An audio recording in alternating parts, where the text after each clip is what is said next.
বিচার বিভাগ পুরোপুরি পৃথক করা সম্ভব নয় বলে মনে করেন বিচার বিভাগ সংস্কার কমিশনের প্রধান সুপ্রিম কোর্টের সাবেক বিচারপতি শাহ আবু নাঈম মমিনুর রহমান। তিনি জানান, বিচার বিভাগের উপর হস্তক্ষেপ বন্ধের উপায় নিয়ে সুপারিশ করবেন। তিনি এছাড়া মামলা জট এবং খরচ কমানোর উপায় সন্ধানে জোর দেবেন। জাভেদ আখতারের প্রতিবেদন।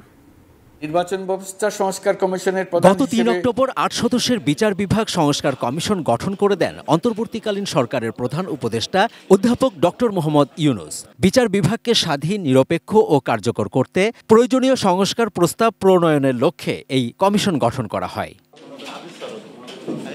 গত রোববার বিচার প্রশাসন ও প্রশিক্ষণ ইনস্টিটিউটে প্রথম বৈঠক করে এই কমিশন। সেদিন বিচার বিভাগ সংস্কারে এজেন্ডা ঠিক করার সিদ্ধান্ত হয়।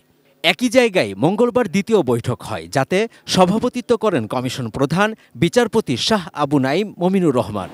এখন পর্যন্ত আমরা আমাদের কার্যক্রমের জন্য যে গাইডলাইন বলি, এটা সরকার থেকে পাইনি। আমরা জনসাধারণের সুখ সুবিধাটা দেখবো। আমরা যে 43 লাখ মামলার খবরটা মোটামুটি আমরা এই ফিল্ডে আছি তারা কিছু কিছু ওয়াকিফ, এটার বেশ সময় লাগবে।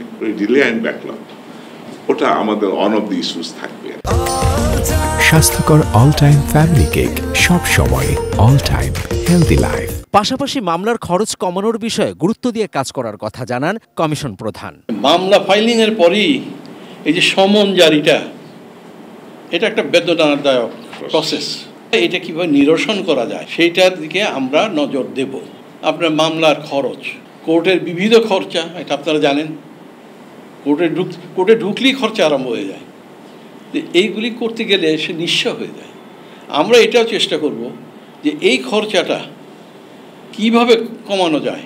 দেশের আর্থিক যদি অবস্থা ভালো হয় তো সরকার কেন করবে না বাদীর মামলা? যে হেরে যাবে সে খরচা দেবে। বিচার বিভাগের পূর্ণ স্বাধীনতার দাবি দীর্ঘদিনের। তবে সংস্কার কমিশন প্রধান মনে করছেন পৃথককরণের ধারণাটি ঠিক নয়। কি স্বাধীনতা আছে আমাদের? এখন আপনি বিচার করলেন, মামলায় রায় পেলেন, রায়টা কার্যকর করবে কে? তো সরকার ছাড়া তো আমরা চলতে পারতেছি না। সুতরাং অ্যাবসলিউট সেপারেশন, এটা আপনাদের একটা ভুল ধারণা।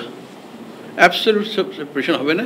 যদি কোর্ট না থাকে, বিচার বিভাগ যদি না থাকে, দেশ চলতে পারবে না। যে আমরা চাবো ইন্টারফিয়ারেন্স যাতে না হয়। তিনি বলেন, বিচার বিভাগের ওপর জনগণের আস্থা ফেরাতে হাইকোর্টে বিচারপতি নিয়োগে নীতিমালার সুপারিশ করা হবে। অ্যাপয়েন্টমেন্ট অফ জাজেস, the high court division and also in the appellate division, এটা একটা নীতি নির্ধারণ যদি সম্ভব হয় আমরা করে দেবো।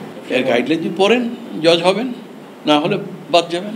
ইন্ডিপেন্ডেন্সটা যাতে এনশিওর হয় সেই জন্য আমরা কিছু সাজেশন দেবো। Javed Akhtar, ATN news, Dhaka.